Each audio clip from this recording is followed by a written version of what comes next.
माझ्या घराला मोठ्या प्रमाणे तडा गेल्यात.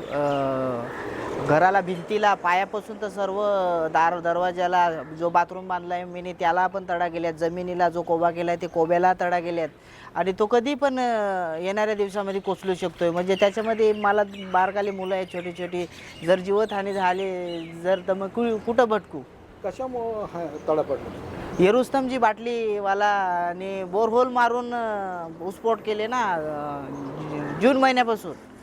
किती प्रमाणात तिथं ब्लास्टिंग केले? तिथं मोठ्या प्रमाणात ब्लास्टिंग केलं. दोन दोन पोकलन लावून तो माल मटेरियल बाहेर काढले जात होता तिथं. त्यावेळेला मी तिथंच काम करत होतो. म्हणजे मी तेही कंपनीकडे नव्हतो. मी आमच्या गावातला सुनील सेठ आहे आमचा, त्यांनी मला पैसे दिलं होतं ट्रॅक्टरवर, त्याच्याकडे काम करत होतो मी. ते कंपनीकडे काम करत नव्हतो.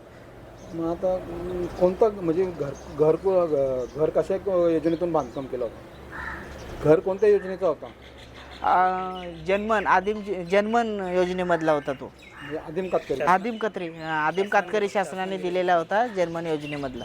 मोखवणे ग्रामपंचायत हद्दीमध्ये बोमन इराणी यांचं एक बंगलो प्रोजेक्ट चालू आहे.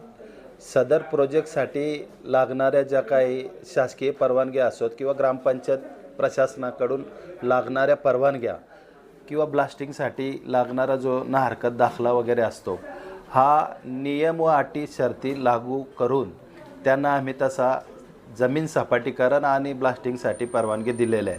परंतु मूळ परवानगी जी असते ही कलेक्टरांकडून दिली जाते आणि ती कलेक्टरांकडून परवानगी घेतल्याच्या नंतर त्या संबंधित उद्योजकाने त्या ठिकाणी ब्लास्टिंग केल्याचे निदर्शनास आलेले आहे. आणि त्या ब्लास्टिंगमुळे तक्रारदार जे आहेत गोरख झिपा मुकणे यांच्या घराला तडे गेलेले आहेत. सदर गेलेले तडे मी सरपंच या नात्याने समक्ष जाऊन त्या ठिकाणी पाहणी केल्याच्या नंतर मी स्वतः सरपंच या नात्याने माननीय तहसीलदार यांना संबंधित घरकुल लाभार्थ्याच्या बाबत त्याला भरपाई मिळावी यासाठी मी स्वतः माझ्या लेटर पॅडवर तक्रार दिलेली आहे. परंतु आजपर्यंत त्या लाभार्थ्याला कुठल्याही प्रकारचे संबंधित उद्योजकांकडून भरपाई दिली नाही. खाली जे छोटे छोटे बंधारे आहेत, मग ते वन विभागाचे असो जलसंधारांचे असो, त्या बंधाऱ्यांना काही ठिकाणी तडे गेलेले आहेत, हे मी स्वतःही पाहिलेले आहेत. तर संबंधित बाबत माननीय जिल्हाधिकारी आणि तहसीलदार साहेब हे कारवाई करतील. बंधाऱ्यापासून 3 किलोमीटर अंतर कोणत्याही प्रकारे ब्लास्टिंग केली जात नाही, पण बंधारा आणि ते ब्लास्टिंगचं ठिकाण किती किलोमीटर अंतर? सदर बाबत आम्ही फक्त ना हरकत दाखला दिलेला आहे आणि परवानगी देण्याचं काम हे जिल्हाधिकाऱ्यांचं आहे.